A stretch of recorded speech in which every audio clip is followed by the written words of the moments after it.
Hello, my name is Cliff Godwin, and today I'd like to tell you about the innovations that we built in eBusiness Suite in the year 2021. Let me put this in context. We, for many years, have been delivering an annual update to eBusiness Suite containing both bug fixes and new capabilities. That's been on an annual basis for the suite as a whole.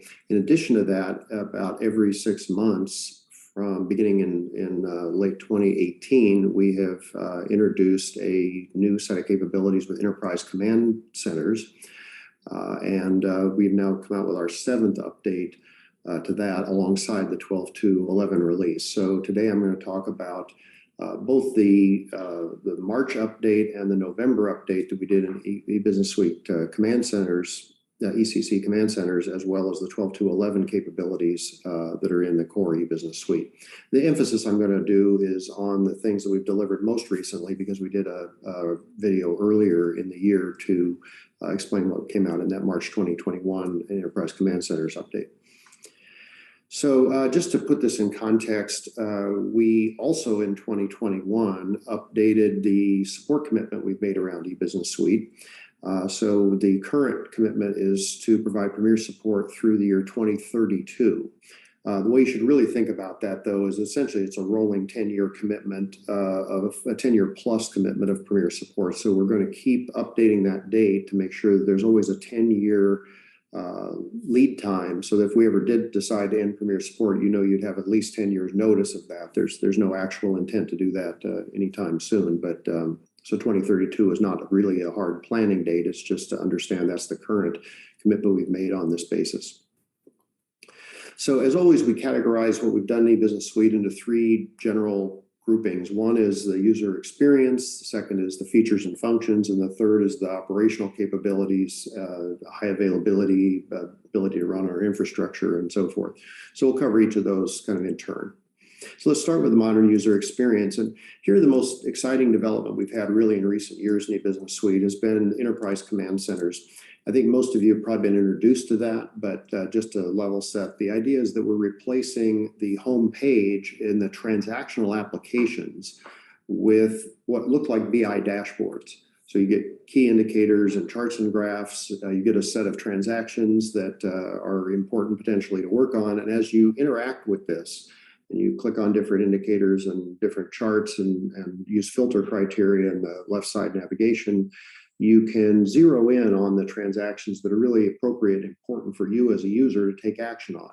So this really replaces a lot of the operational reporting that you might have, much of the custom operational reporting you may have for things like what are the high priority invoices I should call a customer about, or what are the stuck orders or the late shipments or the manufacturing work orders that have a component shortage, or whatever the exception might be. You probably have custom reporting to help identify those things so that users can correct those. The idea is we can replace a lot of that with this dashboard. It works directly against the EBS data, the EBS transaction system, and inherits all the security and is tightly integrated with the UI. So it really is an alternate UI for eBusiness Suite. There's nothing to buy here. You don't have to buy a product to get this. It's just a better UI for eBusiness Suite. You can apply on top of really any 12.2 release, 12.2.4 or higher. But in particular, whatever release you're on, you could adopt this even before you adopt 12.2.11 as a whole. So that's why it's not tightly coupled with 12.2.11. You could take the latest versions we have of Enterprise Command Centers and apply them on an earlier eBusiness Suite version. So where do we have enterprise command centers? The answer is essentially everywhere. We have 32 enterprise command centers, which are really groupings of over 110 dashboards that we have that apply to different functional areas. So we'll show you a lot of that here in a moment. What have we done lately on this? Well, in 2021, we did 2 releases, as I mentioned, of enterprise command centers. Across that, we have 2 new command centers. The one that is new in this latest release, the November release, is the payroll command center. And I'll show you a little bit about that here momentarily. We also have 8 new dashboards within existing command centers and many other functional enhancements that we did in other existing dashboards. We also added a number of important ECC framework enhancements. And this is a framework that we use to build the command centers. It's also the framework you use to customize. If you want to build your own, or if you want to change the ones we shipped, we give you all the tools that we use to build them so you can use those to extend them or create your own. So we'll cover a number of these features. Some of them are self-explanatory, like export to PDF, but we'll cover a number of these as we go through some little demos to show you what we've done lately. One thing I will call out, though, is that we have created a pop-ups capability. So the metaphor we've had in enterprise command centers previously was that when you clicked on a transaction, you left the command center dashboard page and went to a transaction screen page to take your action. And when you were done, you could come back. And of course, that's the standard way to do it. It's still available. But for a lot of simple updates that you might want to do based on enterprise command center data, for example, you query a certain set of requisitions, you filter to find a certain set of requisitions, and you say, I just want to assign a buyer to a couple of these. So you can just check a couple of them, and then you get a little pop-up that says, which buyer do you want to assign? So there are different places where we've used that kind of simple pop-up capability to avoid having to navigate off to a whole different screen. Things like releasing a hold in order management or canceling a dispute in iReceivables can now be done with a simple pop-up mechanism. Now, you can build your own pop-ups. If you build your own dashboard, you can have pop-ups too, and you could build those as OA framework pages, or many customers we know like using the Apex tool and find it very straightforward to build simple pages with Apex. And if you're using Apex and our eBusiness Suite SDK to connect and get the right security context and session and everything, you can build a little Apex app, and it can work either as a page that you drill off to or as a pop-up within the ECC page, just like an OA framework page. So with all that said, let's drill in and let's go through a trip through the payroll command center. That's the new one we did most recently. And I think it's important just to see the kind of interesting use cases we've got in this area. So payroll command center is here to help people who really manage the payroll process with the regular payroll cycle. So some of the things you do in payroll, or you proactively do pre-processing checks, basically to look for anomalies that would make your payroll wrong, things you might want to correct before you actually run the payroll. And then afterwards, you have some reconciliation type activities to do, and you have tax statutory reporting reconciliations because you're collecting tax balances that you remit to various government authorities. And you have to track those things and drill into reconciliation issues around those. So all of that, we had over 100 reports in the payroll product itself, which I think could be replaced completely by what we've done now in the payroll command center. So to the extent you've done custom reporting around payroll, this could obsolete the need to maintain that. So let me just walk through a few of these simple use cases just to give you an idea both of the payroll use case and kind of the power of ECC as an idea, as a framework for other functional areas. So here you bring up the payroll dashboard and you see some alerts. And you have what's called missing payroll alert, which is really the set of employee assignments that don't have a payroll assigned. So you've onboarded an employee. There's a process you go through to figure out whether that person should be on a weekly payroll or a monthly payroll or whatever it is. And for some small number of employees, maybe that process didn't complete correctly and they aren't actually assigned any payroll. So unless you do something, they aren't going to get paid. So you can drill onto that missing payroll report. You will find the exact employee assignments where missing that. You can export that to Excel directly from that table, and you get a spreadsheet you can send over to the HR department to figure out how to correct the employee's assignments so that they get the attributes needed to assign them to the correct payroll. A very simple use case. Now let's talk about something that's a little more investigative, a little more of a detective story. So, we're looking at the payroll dashboard in our current period earnings at the end of Q3. And that number is higher than we expected. So we have a unusually high payroll that we're about to run. And so what's going on? So you click on the earnings to drill directly into why those earnings are higher than we expected. If you look on the lower left quadrant here, the graph there, you see that we have several payrolls that have occurred in this period. There's a monthly payroll and the last quarter is in green here. So there's a monthly payroll, then it's a little higher than it was in the prior couple of quarters. There's a semi-monthly payroll, it's a little bit lower, but the weekly payroll is way off from where it's been. So we have a big increase, a big variance in the amount we're paying through weekly payroll. So you can just click on the chart title, the legend there that says weekly payroll, and it will drill you to more detail around just that scope. So now we're not in the scope of all the payrolls, just the weekly payroll.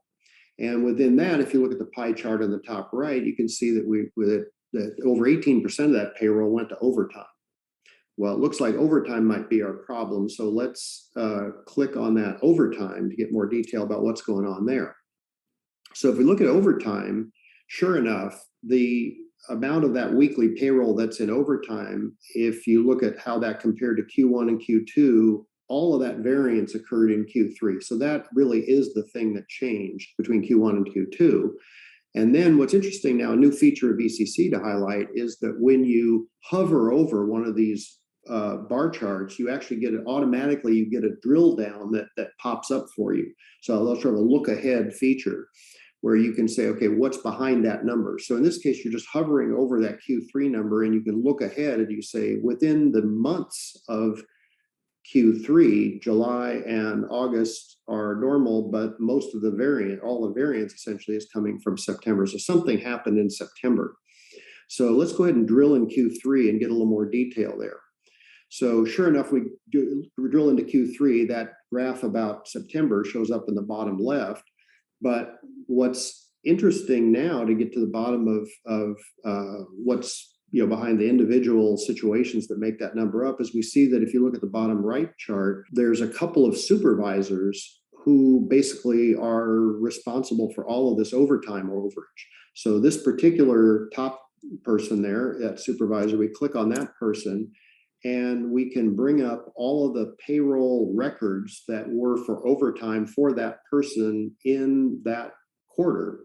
And you can actually export that to Excel and give that spreadsheet of people to HR to follow up with that supervisor to say, do we need to be having more regular employees in that department, or do we need to change some policy about improving overtime or something because we have this huge variance that's occurring in this one person's area? So sort of a detective story about going from a number that just seems high to actually getting down to like the individual records that you could take action on to correct. Another example that's more of an internal payroll cost issue is about getting people to adopt a direct deposit. So direct deposit is cheaper than issuing checks. So one of the things you do in payroll is you say, how can we drive people toward direct deposit and less toward check payment? So if you look here at the distribution of net pay by checks versus NACHA, which is the term for direct deposit, you can see that in the most recent calendar month, 8 of 2021 here, the number of checks we were issuing went way up. It was a lot lower in the July period than in the August period. So something's gone the wrong direction just in the last period. So let's click on that and drill into that. So now we're in just that period and just for the checks. So at this point, you can switch the tab and look at the breakdown of that by location. You can see that the set of people who have been getting checks is very high in Ohio and Oregon. So you can actually click on Ohio and you can get down to the actual location within Ohio where that's occurring. So the story here might be that you, as part of an acquisition, you onboarded a new plant or a new office in a location like in Ohio, and the people there have not been communicated with effectively to get them to start enrolling in direct deposit. They're new to the company and they get checks by default, and so they need to get into the system and sign up for direct deposit. So the action that you might take here, again, is to get that list of employees that are affected in that particular location, export that to Excel, and give that to HR so that they can perhaps run some kind of training activity in that location to get people to sign up for direct deposit to help drive your payroll costs down. So that shows some interesting cases where you can take action both to solve a company problem, like we're paying too much in overtime, and solve an operational problem, like we don't have enough people signed up for direct deposit, and do all of that directly from the payroll dashboard. So shifting gears into manufacturing is the second. This is the second of the two demos I'll walk through on based on ECC capabilities. This is a very different looking demo, but it's a similar kind of investigative process. So the idea here is that with discrete manufacturing, you are purchasing material, you're purchasing items, raw materials. You then consume those in work orders that build them into higher level assemblies, and those are consumed in further work orders to build them into more higher assemblies, and you work your way up your bill of materials until you've got a finished product, and then you sell that. So that whole process is what we're going to be working with here. So let's suppose this is a root cause and then impact analysis flow. So the root cause part is we have got some inspection results, final inspection results, and we're making gearboxes for an engine, and turns out we did a final inspection, and several of these have failed because they have a noise problem. They emit too much noise when we run them up to speed. So let's click on the three that had the noise problem. Now we've isolated those down to just those three serial numbers that had the quality failure. When you scroll down, you can see here they are listed at the bottom, and we have a new pop-up choice called View Network. So you can actually view those problematic serial numbers, those final products we were ready to ship, in a network graph that shows all the different lots of material and the work orders that led to those, that were the ancestry of those particular serials. What you want to figure out is what they all have in common. If there's a noise problem, is there like a common ancestor that could be the root cause of this? So you actually, from here, can pop a menu that includes an option to highlight the path from these three selected nodes. And what this does is actually for you, you could do that visually, but if you had thousands of units, you'd have a hard time finding the answer visually. So the system will find for you what's in common. And in this case, we have a particular lot of special bolts that were in common to all three defective units.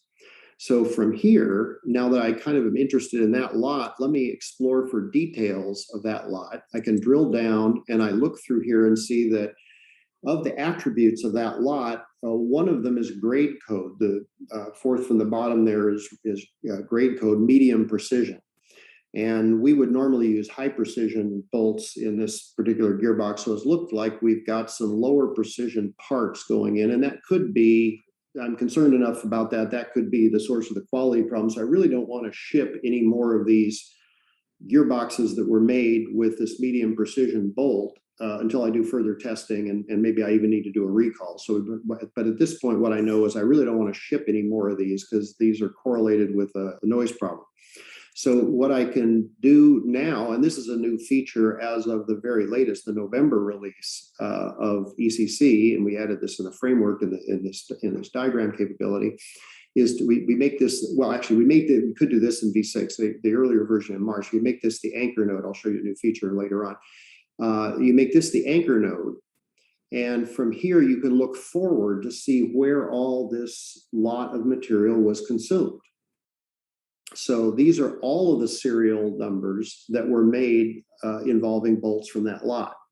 So from here, for example, you could go to one of the gearboxes, one of the serial number, one of the gearboxes that's still in inventory. It hasn't been assigned to a sales order yet. It's basically an inventory waiting to be assigned to a sales order. So you can go from here and drill down into the view serial detail. And from here, you can put that gearbox onto inventory hold. Now, you can also go to the sales orders because maybe some of these sales orders haven't actually shipped yet. You assign the part to it, but it hasn't actually shipped. So you go to the sales order, pop that sales order, and sure enough, the status on this one, if you look across on the detail row there, the status is picked, which means it hasn't actually shipped. It's just been selected for an order. And you can go up and take the action at the top, apply holds to that order and click go. And now you've applied the hold to the order. So we're essentially quarantining our potentially problematic inventory so that it doesn't actually wind up getting shipped to a customer. Now, of course, you might also have some things that were shipped to a customer, and you may need to go proactively service or recall those. But this shows you some ways you take action within the system to in response to realizing you have a quality problem. Now, this is the new feature that we added just recently. If you go back to show details, there is a new option called Find Similar. So having figured out which gearboxes had parts from this particular lot that was the ancestor of our problem rejected items, what we're actually interested in is where else did we have medium precision bolts that got consumed? It wasn't just that lot. Maybe we have other lots of medium precision bolts, and those are going to be problems too. So we created a feature called Find Similar that says, if I know that special bolts in this organization with medium precision are potentially things I want to quarantine the inventory that was made with those things, I can now click Find Similar.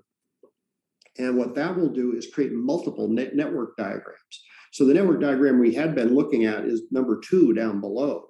But there's a new network diagram, number 3, which is shown and magnified here. And that is a different lot of special bolts with medium precision and all the gearboxes that went into.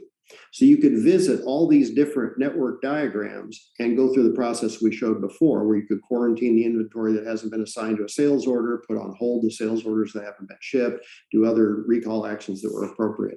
But the whole idea of being able to have sort of pages of the network diagram, different isolated disjoint networks that are all rendered in response to the criteria that you're entering there, lets you find your way to the general class of quality problems you have, not just the ones that came from the particular case where you actually discovered the problem.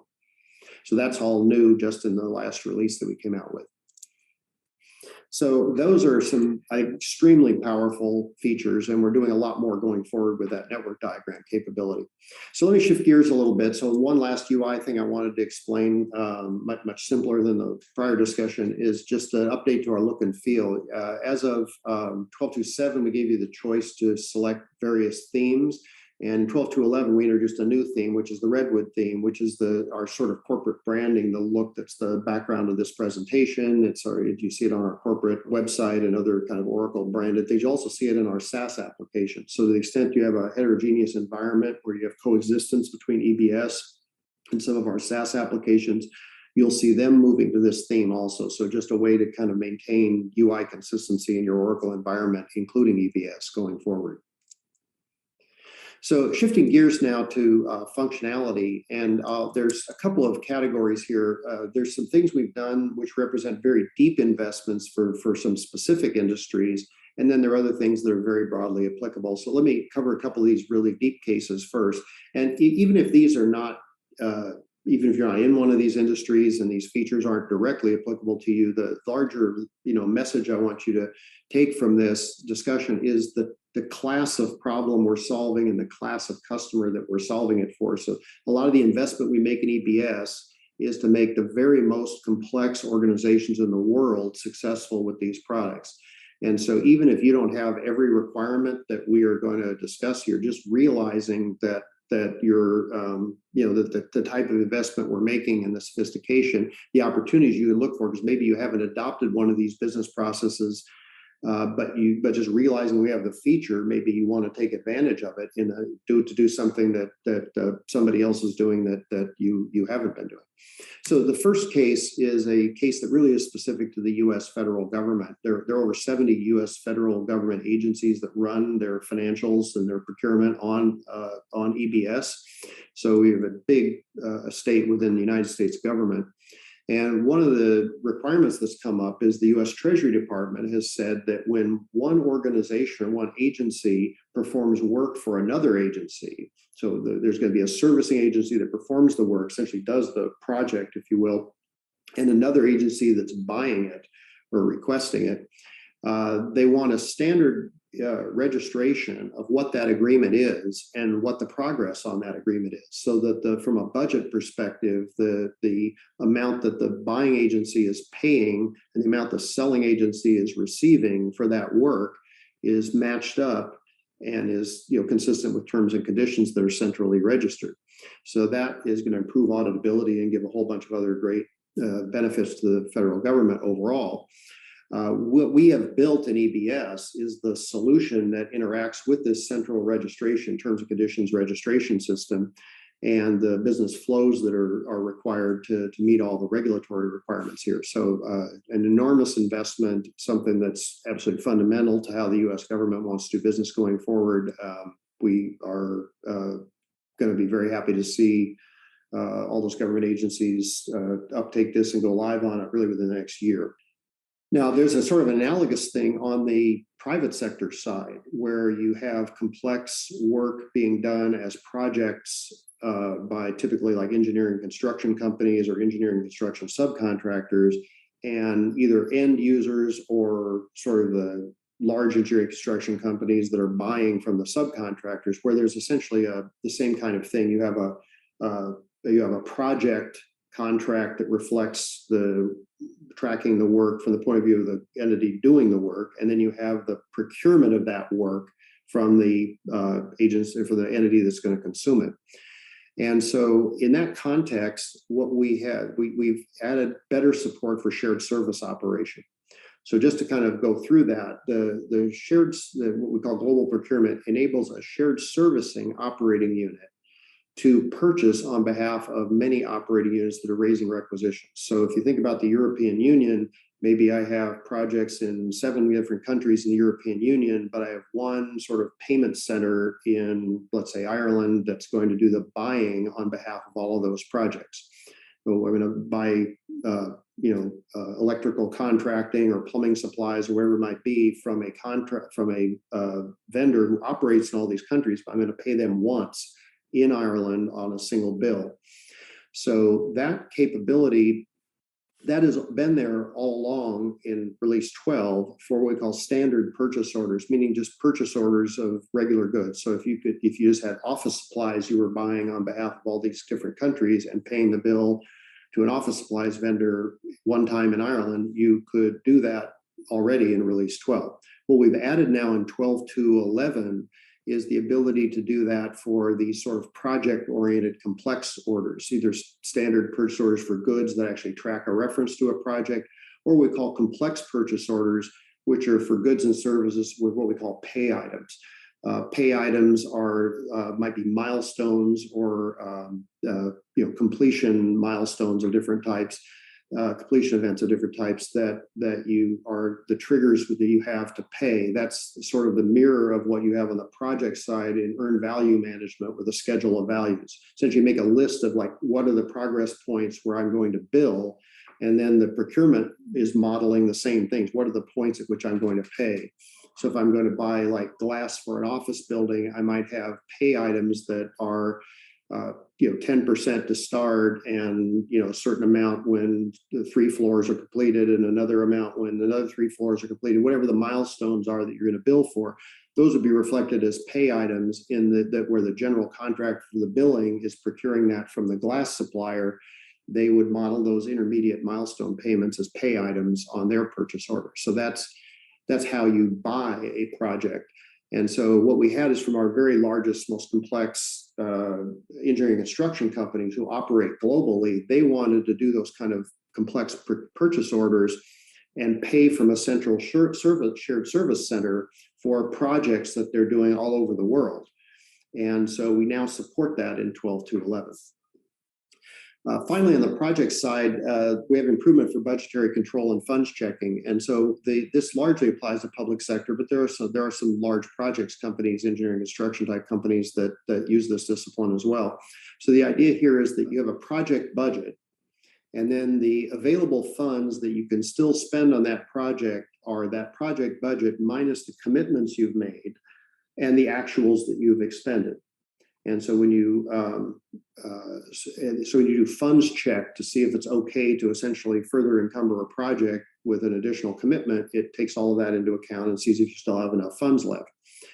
We have supported that traditionally meaning up till 12.2.11, we've supported that for procure to pay transactions, meaning for standard purchase orders and invoices that you get. You essentially say, I know I'm going to buy this material for this project. I will commit that project budget to the purchase of that material. That we've always done. What's new is that you can now make those commitments for labor and non-labor transactions that are not part of the procure to pay process. So for example, if you have your own labor force and you're going to commit a certain amount of that labor to a project, you can record that as a commitment of the amount of money associated with that labor. You're not going to buy that through the procurement system because those people work for you, but you're going to reflect that commitment so that the project budgets and the funds checking reflect that that commitment is part of the consumption of the project budget. Along with that, you can put in commitments for the expenses. So for example, the travel that those people are going to do, you can make that as a project commitment.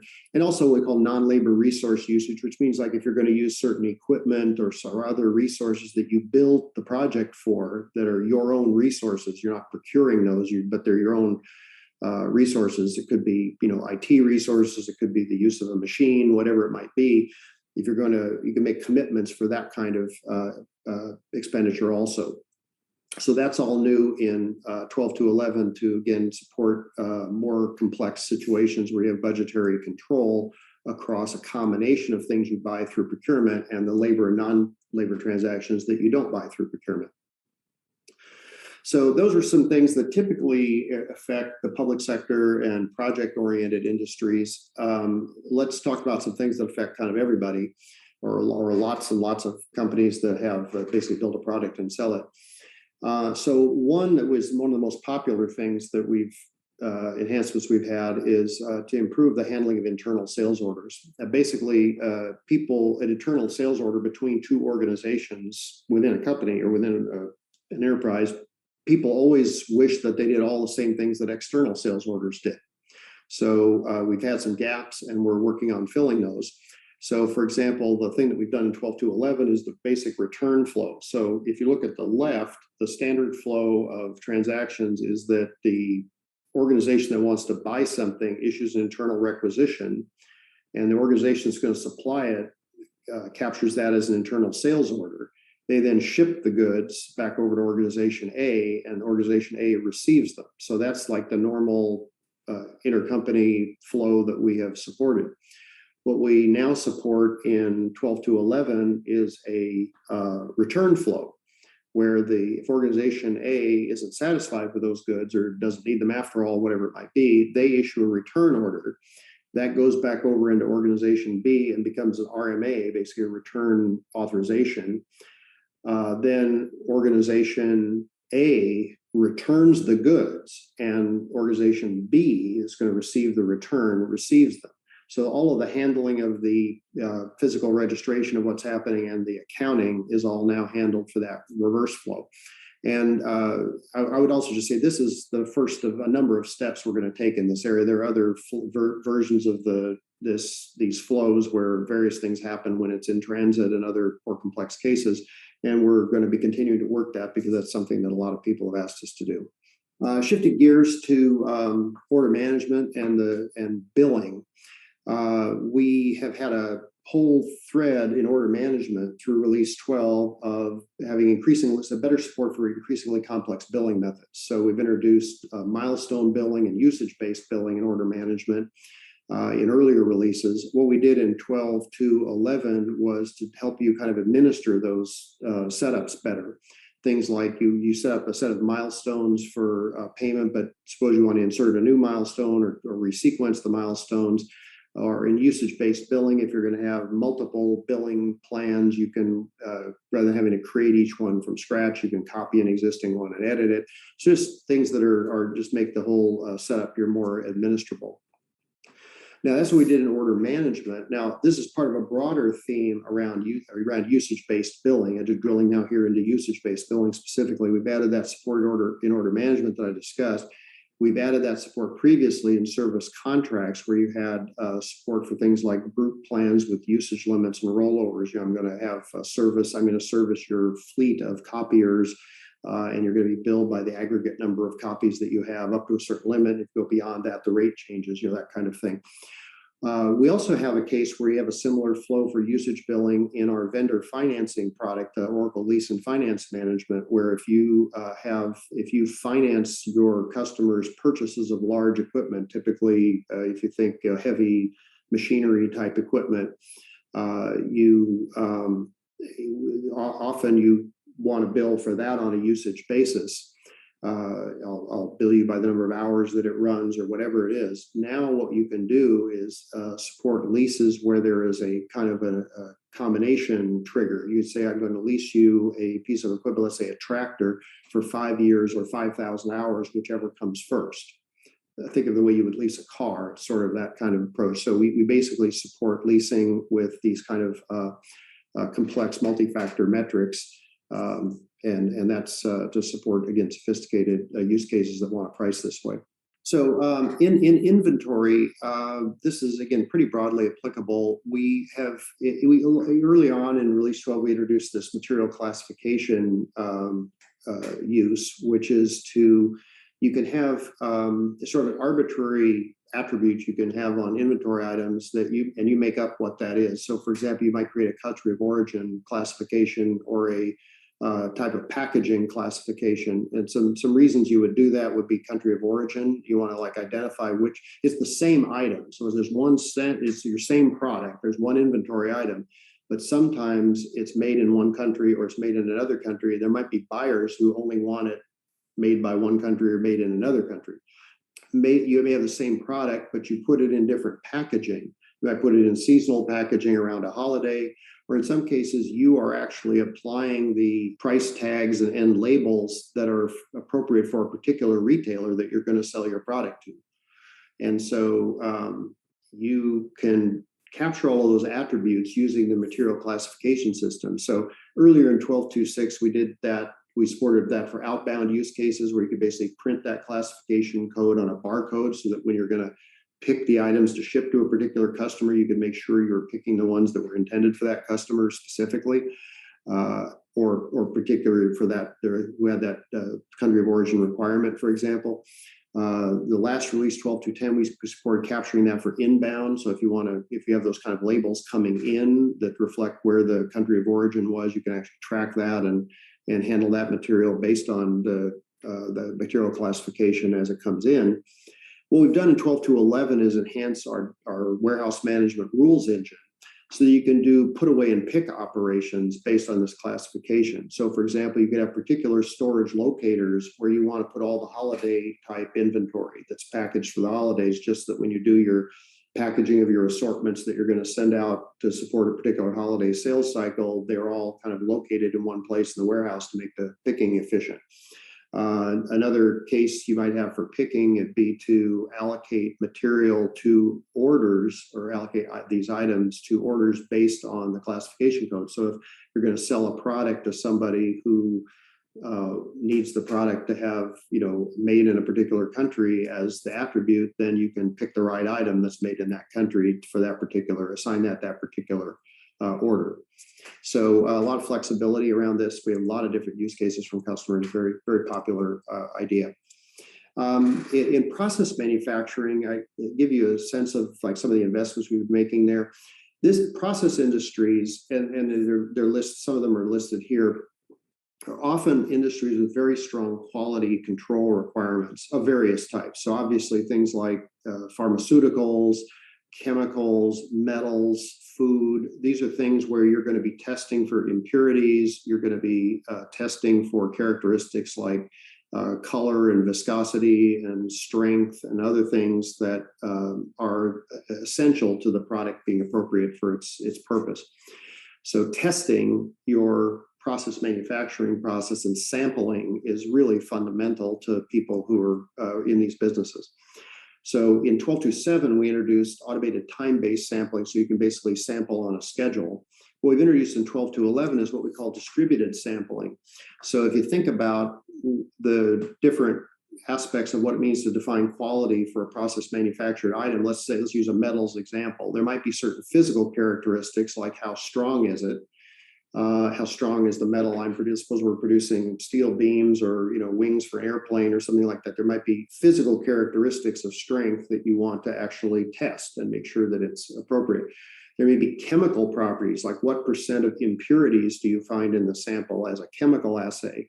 And there might be visual characteristics, what color is it, how shiny is it, or some other things that might make it acceptability for the customer, a criterion for the overall acceptability of the product.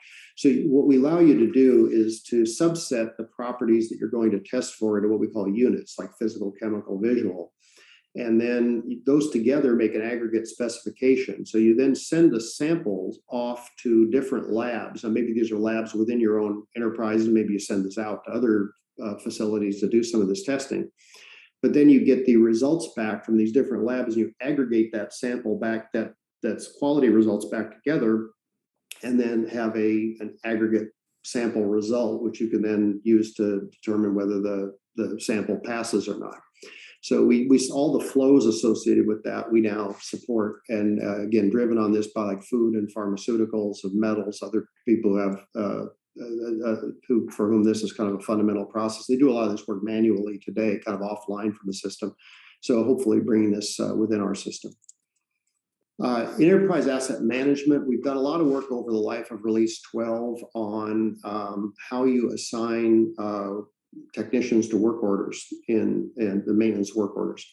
So we've been focused earlier in the release on the mobile use cases. So having a mobile maintenance application where you can assign work to a technician because you're the manager using the mobile application.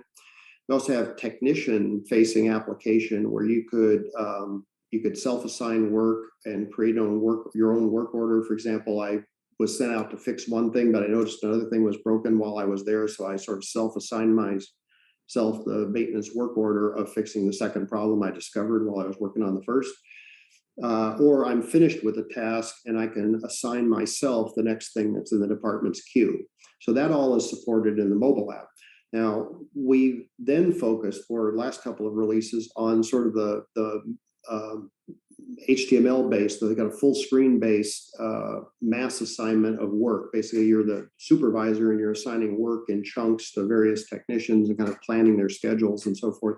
So for that kind of use case, what we've done now in 12.2.11 is to let you visualize on a particular maintenance work order operation what are the unassigned hours for that particular operation, and then also show all the technician availability during that period so you can figure out which technicians are available to assign. So basically just making it easier to do technician assignment at the kind of professional supervisory level beyond the sort of self-service mobile app level. Time and labor is an area where we've been focused on. We've had that as a mobile app for a long time. We've been focused on in the 12.2 period is around integrating time and labor to support more directly the attributes that are needed to capture how the time is being applied to various enterprise operations. So, for example, early on in Release 12 in projects, we enhanced the project time entry process to help you cost hours using what we call HR rates by criteria. So for example, if somebody's working, the same person gets two different labor rates depending on whether they're working in a hazardous environment or not, or whether they're using a certain piece of equipment or not. Basically, you capture your time and whether or not it was, in one of those contexts, so that the costing and both not only can the pay be correct, but the costing for the project could be correct. Later on in Release 12, we enhanced basically made it possible to create the field service technician's time card automatically based on the fact that they already did their labor debrief inside the field service application.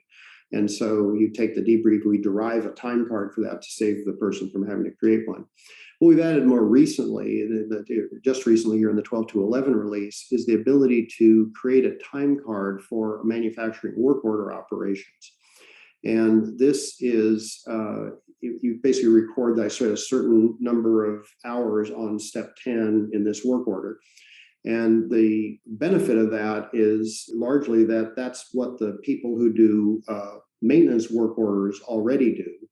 And so when you go to, if you're the manager and some people in your organization do maintenance work and some people do manufacturing work order work, I mean, there's a set of technicians and some of them do these different things.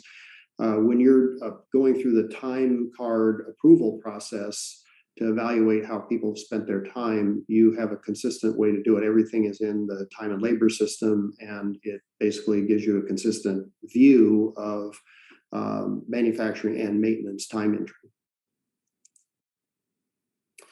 Now, this is not a very specific thing, this is a general thing, but we get a lot of work that we've done. I won't go into it in detail here because it covers a wide variety of topics that need a lot of context for each of them. But there are a lot of drivers out there in the world of legislative changes that drive changes we make to the system, and also changes that you might need just to remain in compliance with legislative requirements around the world. There are things like the increasing requirements for e-invoicing and fiscal audit, data privacy standards, some changes in HR and pay that came up around COVID-19, Brexit. We changed some tax reporting capabilities of Intrastat reporting based from Brexit. So the point is these kind of forces are out there all the time evolving what your requirements are in different countries. And the resource I want to make sure you all know about is the EBS Legislative Updates Center. The document reference on the sports side is listed here. This is the source of truth for basically how you can succeed with EBS in meeting your legislative requirements. That's not to say we out of the box meet all legislative requirements, but we focus on global enablement to make it possible to have solutions that capture the right attributes so that all this legislative reporting can be done, and to alert you also to legal changes that have happened or are coming that in many cases don't require any change to the product, but may require you to change configuration in some way to create a new report or something that supports whatever the new requirement is. So what's one of the neat things you can do here is you can go register for hot topics email alerts. So if you're operating in certain countries, you can just go register for the email alerts on those countries.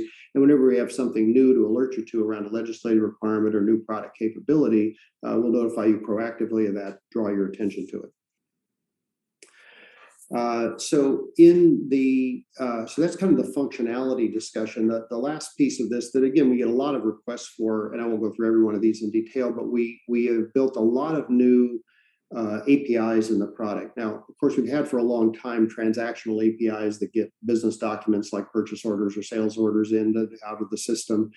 What we've been adding more recently is more focused around reference data. So we have a lot of requests for like APIs to create sub-inventories, APIs to transfer engineering items to a manufacturing, from engineering to BOM, things around maintaining the item references and product hub and so forth. So there's a lot of APIs we built around reference data based on customer requests. We have some new transactions ones at the bottom here as well, like the one related to the sampling, another one around LPN consolidation and warehouse management.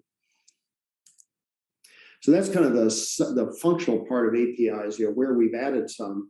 There's a lot of people ask about our support for REST services. That's like the new kind of the standard technical way you would want to interact at arm's length between systems. And in this, we have had support for inbound REST services previously, which is the idea that you could call into EBS and expose an API that you find in our integration repository as a REST service, and then expose a calling interface that some other system can use to invoke some query or to put some document into the system, where the other system is driving that.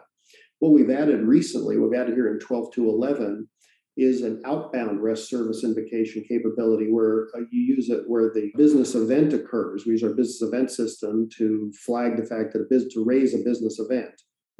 Something occurred, a new purchase order was altered or whatever it might be. And you can have a subscription to that business event that invokes a REST service. So the way that you set this up is you find the register. You publish this in the integrated SOA gateway, and then configure your business event subscription to invoke the REST service. And that will cause an outbound REST service call to occur through the integrated SOA gateway in response to that business event. So again, in cases where you need the system to initiate a REST service call as opposed to receive one, that's what's new in 12.2.11. So those are things that we have done in 12.2.11, how do we decide what to do in these releases? A lot of that is driven by customer voted enhancements in the support communities on my Oracle support. So we have thousands of ideas created, thousands of users engaged. What's really interesting is that year after year, there's only a few percent of these that are really, sort of get a broad consensus behind them, where there's a large number of customers that actually vote for the enhancement. And so we've actually done, I think, a pretty good job of delivering on the high score enhancements, the ones that get a lot of votes. We've delivered hundreds of these overall, and in particular, we've delivered a pretty high share of the ones that get a lot of votes. So I encourage you to engage in this process, because it really is, we really do guide a lot of our product investment decisions around what you all are voting for through this enhancement process. A couple of things that are new in the process itself, in particular, you can subscribe to notifications of new ideas in a particular community. So if you're interested in procurement, you can actually subscribe, so that if somebody introduces a new enhancement idea in procurement, you get notified of that. And that way you don't have to troll through the list of everybody else's enhancements periodically to see if there's a new one. You actually get notified ahead of that. We also introduced a better categorization on the site here to make it easier to identify what communities are applicable to you. And this is just an example of some of the enhancements we've done this release with some of the scores. So we've actually talked about a number of these, and that you can see here the score, like the internal sales order one, we have 39 votes. Some of these we didn't include in the highlights deck that we just went through, but it's they're ones we've done and they were popular nonetheless. So let's turn on the technology side. Here, one of the things we're seeing is a lot of EBS customers are moving their EBS environments onto our cloud infrastructure. And just to level set for people who haven't focused on it, the cloud infrastructure really is three things. It's sort of the ability to subscribe to computing capacity, which is infrastructure as a service. It's the idea that our database, particularly the Exadata database, is provided as a service. And ultimately, our autonomous database that we're working on certifying with is going to be provided as a service. And then there's a level of application administration on top of that that's unique to EBS. That's the ability to do lifecycle management operations like provisioning and cloning on EBS. So to drill down on that last bucket and say, what are we talking about with EBS on our cloud infrastructure? Three categories within that. One is provisioning, like setting up new environments. Another is we call lift and shift configured existing systems. That's taking an existing system, a production system or any other system, and copying that system, including its data, onto the OCI infrastructure. And then finally, there's lifecycle management, which is once you're already on the OCI and you're living with the system, things like adding a node or setting up disaster recovery or cloning or patching. How do we help automation for regular lifecycle management tasks? So all those things are important. The vehicle that we use for that is called Cloud Manager, but one of the key things that has been a limitation of what we've supported in OCI is that database as a service part allows you to get cloud economics with the database under your EBS, but what was missing is the ability to get cloud economics in your Fusion middleware license, because you license that per processors. And until now, or until recently, we haven't had the ability to have an elastic license that is based on the universal credits and that sort of follows the rules of scale up and scale down in terms of what that license entitles you to. And now we do. So the point is that whereas the database had this kind of elastic licensing as part of database as a service, we now have a way to give you that for the middleware that runs on EBS. So it really kind of completes the vision of being able to use cloud economics for your EBS in the middleware and database and infrastructure. You already own the EBS, but the middleware, database, and infrastructure require their own licensing. All now can go with a subscription model. Addition to this, that capability, we've now added support for the Exadata Cloud at Customer Gen 2. The latest version of the Cloud at Customer offering for Exadata is now supported with EBS, both on 12.1.3 and 12.2 of EBS. So as I was saying, the vehicle that we use to expose all this management capability is called Cloud Manager. And we've had a couple of releases that in 2021. The first one of them supported that licensing model I discussed and a couple of other capabilities. The thing we've added most recently is called a discovery feature. And I want to give you just a little bit of detail on that. So what that means is that you could have moved from on-premises onto OCI in a manual process or a process that your integrator accomplished beginning to end without involving Cloud Manager. It also might be that you deployed to Cloud Manager on, let's say, the 12C database, but then you upgraded your database to 19C. There might also be cases where you deployed on Cloud Manager, but then you did an operation that we hadn't supported yet, like adding a node to your topology.